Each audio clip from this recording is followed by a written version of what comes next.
সেদ্ধ আটার রুটি কিন্তু সবসময় খেতে ভালো লাগে না। তো সকালে কিংবা রাতের নাস্তায় এরকম মজাদার পরোটা কিন্তু আপনারা চাইলেই তৈরি করে নিতে পারেন। তো আজকে ঝটপট একটা রেসিপি দিতে যাচ্ছি। আশা করছি আপনাদের কাছে খুবই ভালো লাগবে আর উপকারেও আসবে। তো ১ম এ এখানে আমি বেশ কিছু পরিমাণ আটা নিয়ে নিয়েছি, দিয়ে দিয়েছি স্বাদ অনুযায়ী লবণ। এখন একেবারে হাত দিয়ে আঙ্গুল দিয়ে ধরা যায় এরকম কুসুম গরম পানি আমি দিয়ে দিচ্ছি। অবশ্যই কুসুম গরম পানি নিবেন। একেবারে ফুটন্ত গরম পানি কিন্তু নেওয়া যাবে না। এখন অল্প, অল্প করে পানিটা আমি দিয়ে দিচ্ছি আর একটা চামচের সাহায্যে মিলিয়ে নিচ্ছি। আর এখানে একটা টিপস হচ্ছে চামচের সাহায্যে যদি মিলিয়ে নেন তাহলে আপনার হাতটা বেশি ভরবে না। তো এটা কিন্তু ফলো করতে পারেন।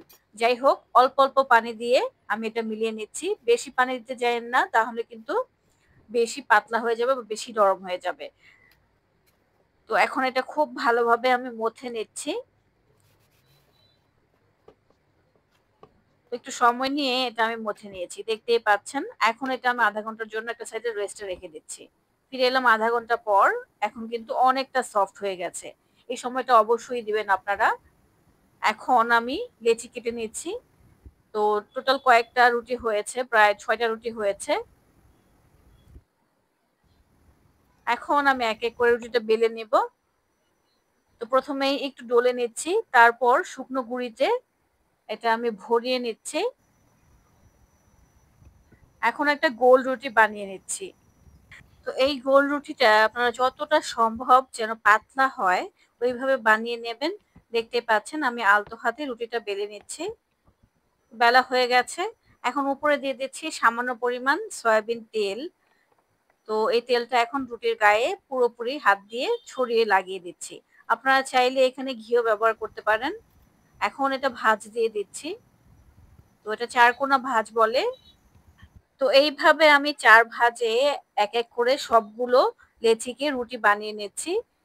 তো আপনারা কিন্তু এইটা করবেন, এতে করে একটা বেনিফিটস আছে বা সুবিধা আছে। ওই সুবিধাটা কি সেটাও আমি বলছি।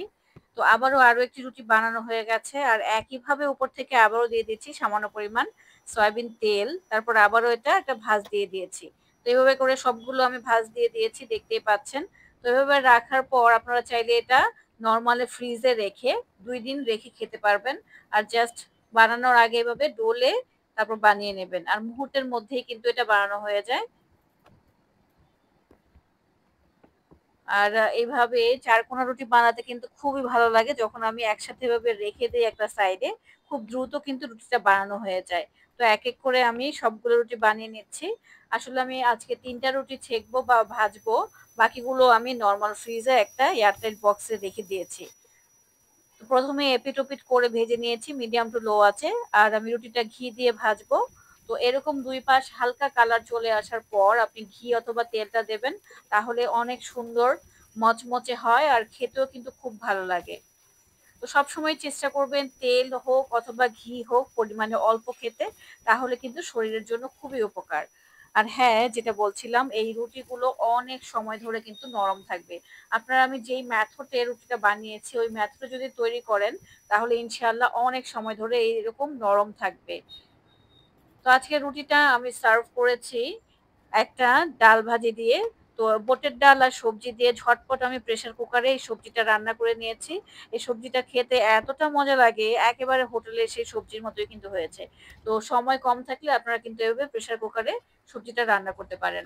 তো ১ম এ আমি রুটিটা একটা সাইডে রেখেছি। তারপর ভাজিটা দিয়েছি আর ঘরে গরুর মাংস রান্না করা ছিল ওইটা দিয়ে দিয়েছি। তো এই হচ্ছে আমাদের প্লেটার। তো এটা ডিনারের জন্য আমি রেডি করেছিলাম। আলহামদুলিল্লাহ অনেক মজার ছিল।